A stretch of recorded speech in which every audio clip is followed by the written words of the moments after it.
Money Moves with Myth 2.0, the podcast. And always remember, gentlemen, it's a mother movie. So today we're going to be talking about the respect of American black men and what respect has to do with American black men. We're going to be talking about how the majority of people, the reason why people don't really respect modern American black men. So we're going to deep dive into this topic today. Make sure you guys please like, share, and subscribe. And let's get straight into the content.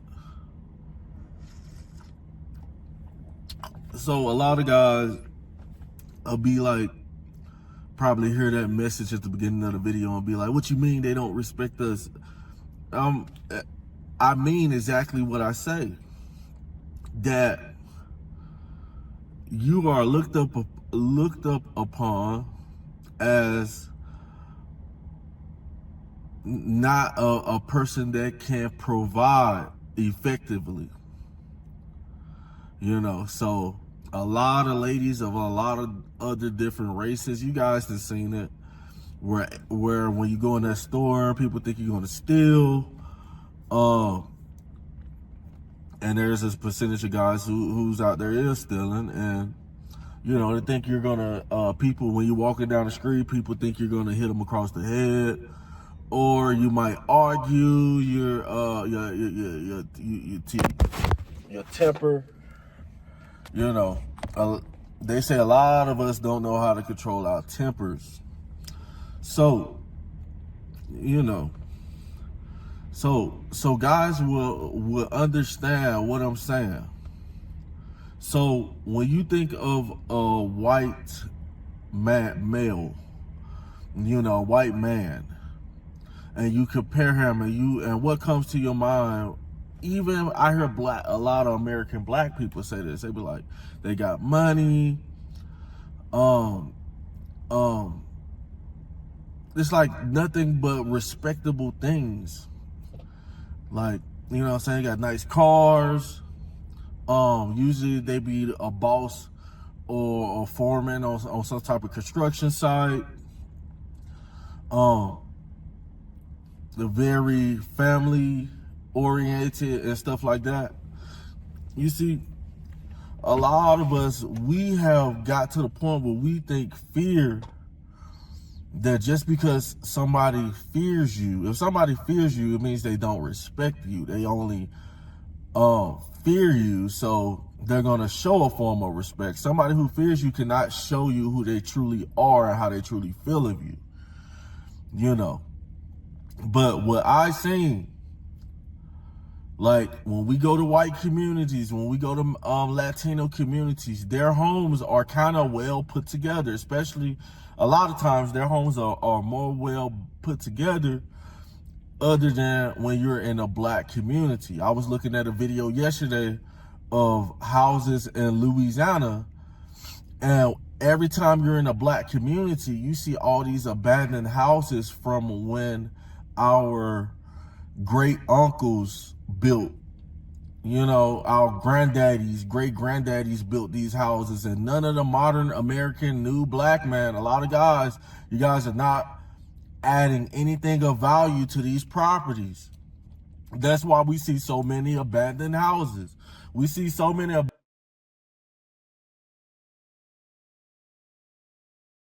abandoned houses because today's black man and black people think that they don't have to do anything to the property. And a lot of you guys think you don't have to pay taxes, So in order for a man to be respected in today's time, he has to be a provider. Meaning that if a lot of people... Okay, so I want to give some context on my end, how I feel about this question. How I feel about this statement. I actually had a conversation about this years ago with other coworkers and other people that I know. and I said this before, it just seems like when you're a black dude, no matter what height you reach, they always find a reason to disrespect you. Not saying that these other groups of guys didn't get disrespected either. We could go down the list. Tom Brady, um, what's his name? That dude in Hollywood. He was like a big Hollywood um What did he star in? producer. No, he was a Jewish dude. He's a Jewish dude. He a big dude. What, Weinstein? Weinstein, Harvey Weinstein. I'm saying, like in every community, there's always a guy at a certain level that always gets. No man is untouchable. Is all I'm saying. Like no dude is. Every dude is can be criticized at any level. I know it doesn't feel that way, but it is that way. Like when you're at a certain level as a dude, you're always gonna have people who hate on you or pray for your downfall, whether you're good or bad. Just if you're bad, you have more bad people, and if you're good, you have more good people. But what I wanted to say on that is that's why growing up in America felt weird to me because it seems like other dudes have more respect. Even though I have the same pedigree as these guys, it seems like these guys got more respect just because I didn't want to make it a race thing or race blame, but it just seems like these guys don't get the same disrespect that I was getting. And I was just like, why when we're all at the same level? And I'm literally, if anything, I'm doing better than them, but yet it seems like they always have the advantage or the lead when it comes to stuff like that. So it kind of built insecurity in some ways because it made me feel like, so even though I try as hard as I can to succeed, it seems like they're never going to respect me because of my ancestors or because of what the media portrays on what they think that we do.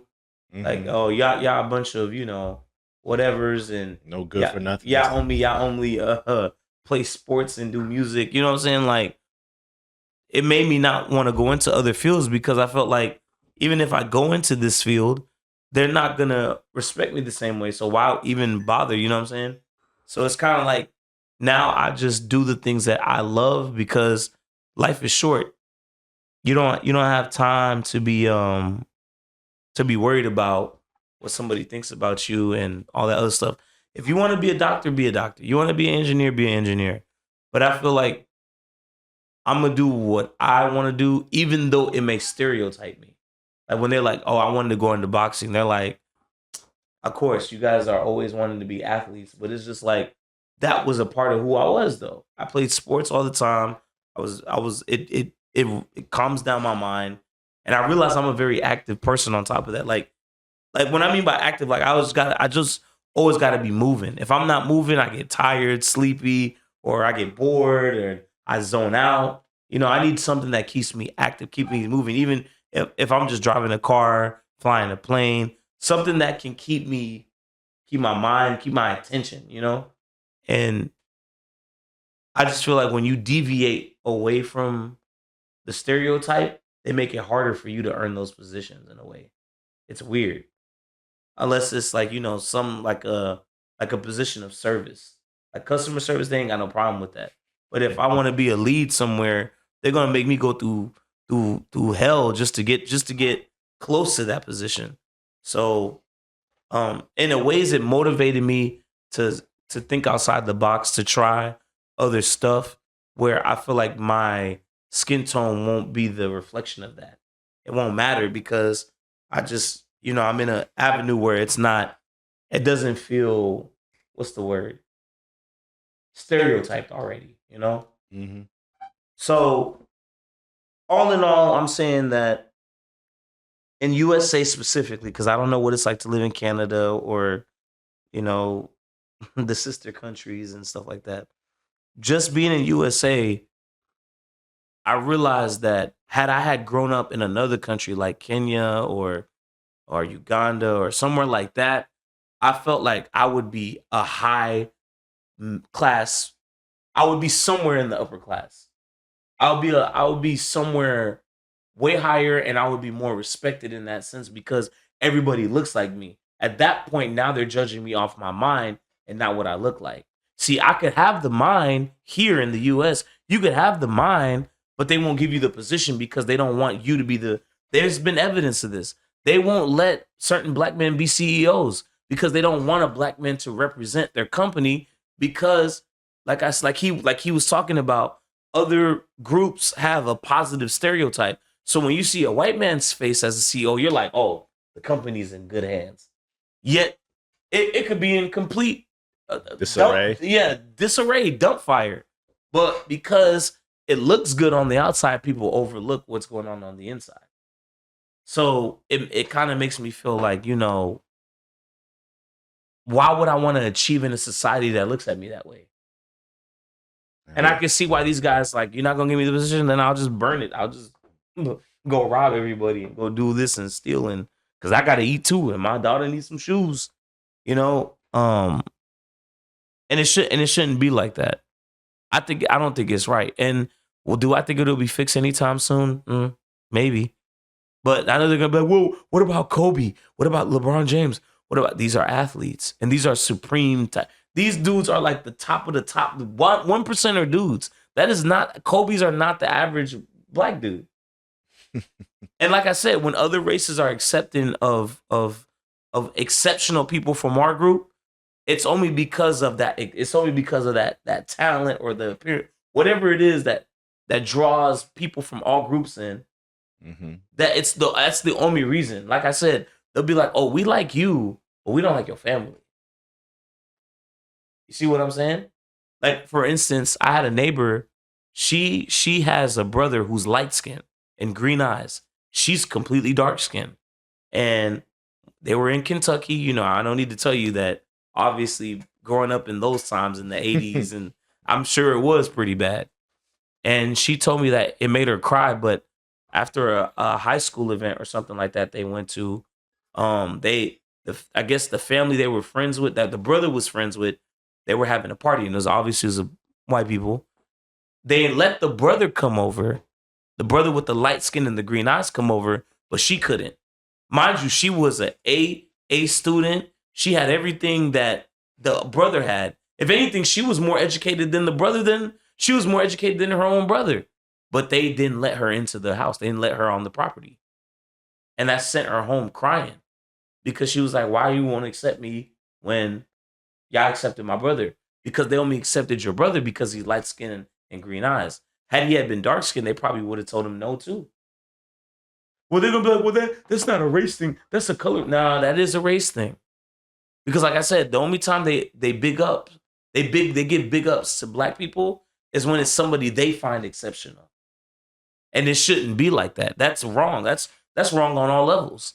Who gave you the right to determine who can get what? Who gave y'all that right to do that? Y'all not gods. Y'all not a god. Y'all not any of that. So who gave y'all that right to determine amongst our own people who deserves respect and who doesn't? If you're a man and you're working hard, you should be respected regardless of what you look like. But that's not the way it goes. That would be the great way if things were that way, but they're not. And they're gonna be, well, see, look at your people, but look at what they that's the media portraying that, but that's not actually what's even going. That's like a 1% of the population actually doing that. That's not, and I'm not even gonna get into the whole crime rate, and I'm not even gonna get into that because that's a whole different video by itself. But that's something that I really wanted to express in this video, is that I feel like, well, from my experience, everything he's saying is on point, because it seems like we're always attached to the bad things in society. We're never put on the face of the good things. And if we are put on the face of the good things, it's something that's like completely superficial or don't really matter. Oh, they should just sweep it on the rug. It was like, ain't nothing special. Right. Because now it can get downplayed. Because in instance, like I remember the CJ talked about the Jewish guy. He was like, he went to a bar mitzvah, and the priest or dude came out and said, when a boy is turning 15, he doesn't play for the NFL or NBA team. He's going to get the right to own it. So they're already letting you know that as much as they big up these athletes and treat them like gods, they know that they're the real gods because they own them. they can, at a tap of a finger, at the tap of a button, click fired. We don't need you no more. No matter how talented you were as an athlete, you could be extremely talented, but you don't own that team. You're not the CEO of it. They can easily just fire you. Boom, let you go. And that right there, they're already letting you know that they have power over you. So unless you but like I said, if they grew up if we had these same events in another country, it would be like nobody would bat an eye about that. You know? Nobody would think of it that way, but in our country it just seems normal to behave in this way, and it's not normal at all. It's very abnormal. Yeah. You got anything on that? Well, I mean, I guess this is your video for you to shine. So, I don't really have much to say about it. I pretty much agree. Majority of the stuff that you said, but I would just say that I don't know. I just, when you a black man living in the country, you just gonna have to accept. You gotta have to accept and somewhat be okay. People, you live in a place where it's a country that's been known and its history of discrimination, racism. Okay, obviously gotten better. It's better than how it was in the '60s and prior and everything like that. But obviously, it's still there. But you just have to accept and just try to persevere in what you're trying to do, regardless how anybody's going to see you. Because when you do good, it's like, yeah, that's fine. What you're supposed to do. You're supposed to do good, but try to spread your your positive attitude towards other people so they can learn from it, but also at the same time that could be that people won't view it as something special to talk about because people usually remember the bad, the negative side of things. Exactly. So yes, of course, black men should come together or at least try to fix the image, but that's something like that is going to take a lot of time. And even if you do, I still think that they don't really don't give a damn anyway. They're probably gonna find some excuse not to like or accept you. So yeah, I guess you shouldn't trying to shuck and jive, try to be in the good graces with them. Yeah. Even though yes, you can benefit if you do, but like, people will view it as your integrity is like, damn, you're willing to do that at your own expense. And it's like, you can't really fall for nobody but yourself. And that's the other thing. That's why shout out to Austin Holloman. He's in Kenya right now. And he's talking about that in the video, but not just him. Other black content creators were saying the same thing. When you go to these other nations, yes, there's war over there. There's all the same things that go on over here. There's same problems over there. But here's the difference, though. The people look like me. When I go outside and I go to the store and I go get to the restaurant, when I don't have to feel judged. Like at that point, if they're judging me off my fatness or my beard or my haircut. At that point, I'm being judged as a person and not because of my skin tone. Over here, I could be the perfect looking guy, but because I'm dark skinned, they might have something slick to say under their breath. You know what I'm saying? Yeah. Or they might look at you a certain way, or they might change their tone when they're around you. And I've had that happen to me, and I've experienced that, and it's not right. But they're kind of like, well, what you gonna do? You're in a country full of them, so you got to deal with it. And it's true. It's either you deal with it or you leave it. And I feel like, well, why did it have to come to that point though? Because if y'all came over there, they showing y'all love, and I'm like, nah, man. Like I said, this whole video could be a whole part 2, and everything. But I guess we'll get a couple more minutes on what he has to say, and then we'll end it from right there. Are saying that 9 times out of 10, a lot of modern American black men are struggling. We see them a lot of the time in food lines. They're looting businesses when they see the opportunity to. So that shows if you're doing crimes like this and stuff like that, then that shows how poor you really is, in your mind. I was looking at this video, I think it was in Monroe, Louisiana, and I seen all these houses, bro. Like all these abandoned houses, trash on the ground, like not taking pride in anything. You know, not making a noise about anything. You don't want to you don't want to let nobody know you ain't snitching.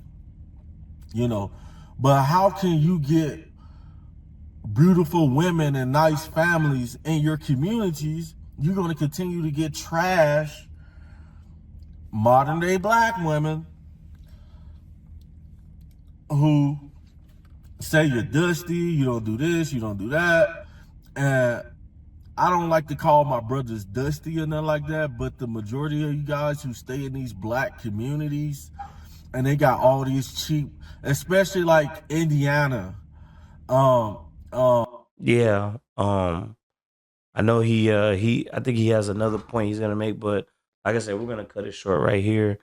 The final thing I could say on that last portion that he brought up, it's like I feel like the dudes put up with it because they just accept the situation for what it is, and instead of trying to go somewhere else and be considered a what they call a race trader or a coon in that regard or whatever, um, they'd rather just stay with the chaos, which is not good either. That's a terrible way to twist it, because then they're gonna judge you for being a deadbeat when I was doing things right, I was considered lame and boring and all that other stuff. So a lot of us, we got to deal with the stereotypes when it comes to that stuff. Yeah, so I guess we just end it from there. So if you guys have anything you want to input on the video, please leave it in the comment section down below. So once again, we appreciate you guys for watching this video. Like, comment, subscribe. Don't forget to hit the notification bell if you haven't already. If you guys have any feedback or recommendations, you hit us up on the social media or email down below. And we see you guys in the next video. Peace.